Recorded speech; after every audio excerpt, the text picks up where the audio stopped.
मधुर और मीठे नाम में स्वागत है। हम उम्मीद करते हैं आज का ये सेशन आप लोगों के लिए बहुत ही फ्रूटफुल होगा। आज का वचन और आज की प्रार्थना ज़रूर से आपके जीवन में कार्य करेगी और जो भी आपकी मनोकामनाएं हैं वो ज़रूर पूरी होगी। यस मेरे दोस्तों, मैं आज फिर से आपको एनकरेज करना चाहता हूँ एक ट्रू स्टोरी से। और वो सत्य जो कहानी हमें मिलती है वो हमें मिलता है भजन संहिता उसका 57 अध्याय उसकी पहली और दूसरी वर्स, साम नंबर 57 एंड वर्स 1 एंड 2। यहाँ पर इस प्रकार से लिखा है, हे परमेश्वर मुझ पर अनुग्रह कर, मुझ पर अनुग्रह कर, क्योंकि मैं तेरा शरणागत हूँ, और जब तक ये विपत्तियां निकल न जाए तब तक मैं तेरे पंखों के तले शरण लिए रहूंगा। मैं परम प्रधान परमेश्वर को पुकारूंगा, परमेश्वर को जो मेरे लिए सब कुछ सिद्ध कर सकता है। ये एक स्टोरी है राजा दाऊद की। जी हाँ, दाऊद जिसने एक बड़े शूरवीर सूरमा को मारा और उस सूरमा का नाम गोलियत था, और उसने उस बड़े शूरवीर को मार करके बड़ी ख्याति को प्राप्त किया। और हम देखते हैं आज वो ऐसा क्या उसके जीवन में घट गया है कि वह परमेश्वर को बोल रहा है, हे परमेश्वर मुझ पर अनुग्रह कर, मुझ पर अनुग्रह कर। मैं आपको बताना मांगता हूं, आज वो शाऊल के डर से वो एक गुफा में छुपा हुआ है। जी हाँ, शाऊल के डर से वो एक गुफा में छुपा हुआ है और आज अपने प्राणों के लिए परमेश्वर से प्रार्थना कर रहा है। दाऊद कहता है, हे मेरे परमेश्वर मुझ पर अनुग्रह कर, मुझ पर अनुग्रह कर। ये शब्द 2 बार आया है और हम देखते हैं पुराने नियम में जब ये वचन लिखा गया उस समय तक कोई भी मात्राएं नहीं होती थी, और अगर किसी शब्द को किसी वाक्य को किसी वाक्य पर वजन देना होता था और उसको 2 बार लिख दिया जाता था। परमेश्वर से विनती करता है, मुझ पर अनुग्रह कर, मुझ पर अनुग्रह कर, और मुझको राजा से बचा ले।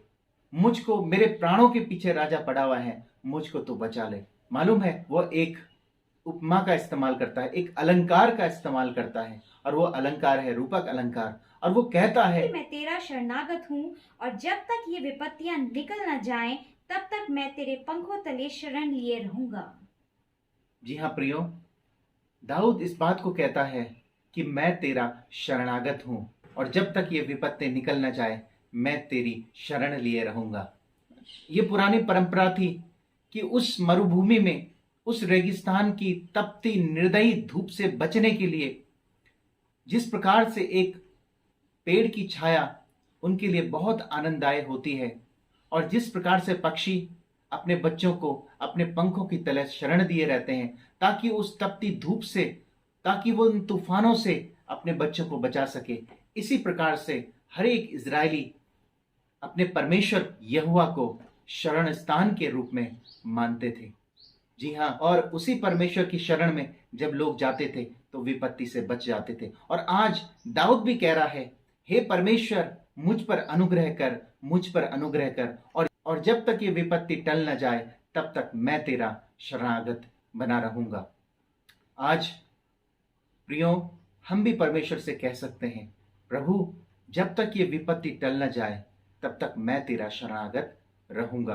क्योंकि दोस्तों वही परमेश्वर है जिसकी शरण में हम जाते हैं तो हमें संभालता है। और 7वें पद में दाऊद कहता है, हे मेरे परमेश्वर मेरा मन स्थिर है, मेरा मन स्थिर है। मालूम है, एक पद में वो कहता है मुझ पर अनुग्रह कर, मुझ पर अनुग्रह कर, और जब परमेश्वर का अनुग्रह उस पर आता है तो 7वें पद में वो कहता है मेरा मन स्थिर है, मेरा मन स्थिर है। और वो आगे कहता है, मैं गाऊंगा और भजन कीर्तन करूंगा। जी हाँ, एक ऐसे समय में जब हम विपत्ति में भी क्यों ना हो, हम गाएं, भजन कीर्तन करें, उस परमेश्वर का धन्यवाद दें, और वही परमेश्वर आपके मन को स्थिर करेगा। मालूम है क्यों? क्योंकि वही हमारा सच्चा शरण स्थान है। प्रभु इस वचन के द्वारा आपको बहुत आयत से आशीष दे। आप उस पर भरोसा रखें। किसी मनुष्य पर भरोसा रखने से अच्छा है कि आप परमेश्वर पर भरोसा रखें। परमेश्वर पर भरोसा रखें। परमेश्वर आपको संभालेगा और अति उत्तम मार्ग वो आपके लिए निकालेगा। वो प्रभु आपके साथ में रहता है। आप यकीन मानिए, वो परमेश्वर है आपका शरणागत। वो परमेश्वर आपका शरण स्थान बनना चाहता है। आप उसको शरण स्थान बना लें। जिसने आकाश बनाया, जिसने पृथ्वी बनाई, जिसने आकाश बनाया, जिसने पृथ्वी बनाई, वो सर्वशक्तिमान प्रभु है। वो यहोवा हमारे संग संग है। वो सर्वशक्तिमान प्रभु है। वो यहोवा हमारे संग संग है। सेनाओं का यहोवा हमारे संग संग है। याकूब का परमेश्वर हमारा ऊंचा गढ़ है। सेनाओं का यहोवा हमारे संग संग है। याकूब का परमेश्वर हमारा ऊंचा गढ़ है। याकूब का परमेश्वर हमारा ऊंचा गढ़ है। सेनाओं का यहोवा हमारे संग संग है और याकूब का परमेश्वर हमारा ऊंचा गढ़ है। जिसने आकाश को बनाया, जिसने पृथ्वी को बनाई, वो हमारा शरण स्थान है। प्रभु आपको आशीष दे। आइए हम लोग प्रार्थना में जाएंगे। आइए हम अपनी आंखों को बंद करेंगे और अपने हृदय को परमेश्वर की ओर अपनी सारी चिंताओं को और परेशानियों को परमेश्वर के आगे रखेंगे। धन्यवाद धन्यवाद धन्यवाद पिता, धन्यवाद ही है इस समय के लिए जो आपने दिया है। धन्यवाद ही है इस मौके के लिए परमेश्वर कि हम एक साथ जुड़ सके हैं और आपके नाम को ले सकें। इस समय विशेष प्रार्थना करते हैं उन लोगों के लिए जिन लोगों का हृदय परेशानी से घिरा हुआ है, जो परेशान है परमेश्वर, जो जिनके पास अपने परेशानियों का कोई सुझाव नहीं है और वो निराश हैं परमेश्वर। आपसे प्रार्थना विनती करते हैं हर एक उस जन के लिए, हर एक उस पर इंसान के लिए परमेश्वर, आप अपनी शांति को उन्हें दीजिए परमेश्वर। उनकी परेशानियों से आप उनको छुटकारा दीजिए, उनकी दुख तकलीफों से उन्हें बाहर निकालिए परमेश्वर। हम आपसे यही प्रार्थना विनती करते हैं।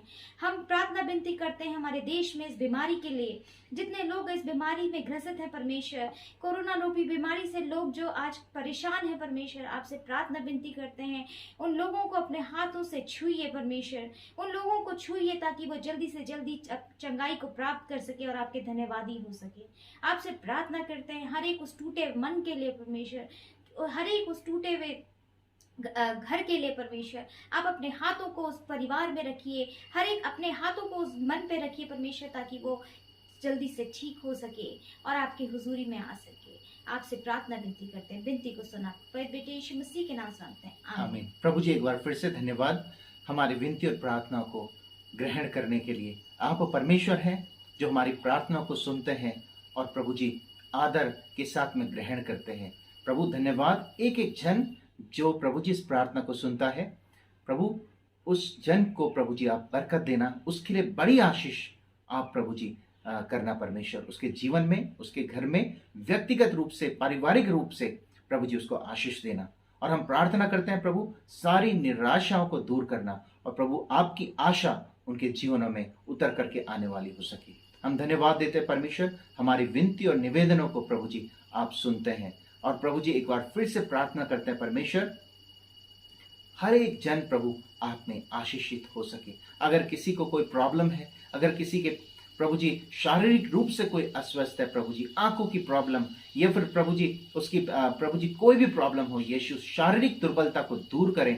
और प्रभु जी मैं प्रार्थना करता हूं आप आत्मिक चंगाई दीजिए, क्योंकि प्रभु हम जानते हैं कि आप प्रभु जी अगर हमको आत्मिक चंगाई मिली है तो प्रभु शारीरिक चंगाई भी आप देते हैं। ओ परम पवित्र परमेश्वर, हर एक चंगाई के द्वारा प्रभु जी लोग आपको जान सकें, आपको पहचान सकें, आपकी दया प्रभु जी हर एक के जीवन में हो सके।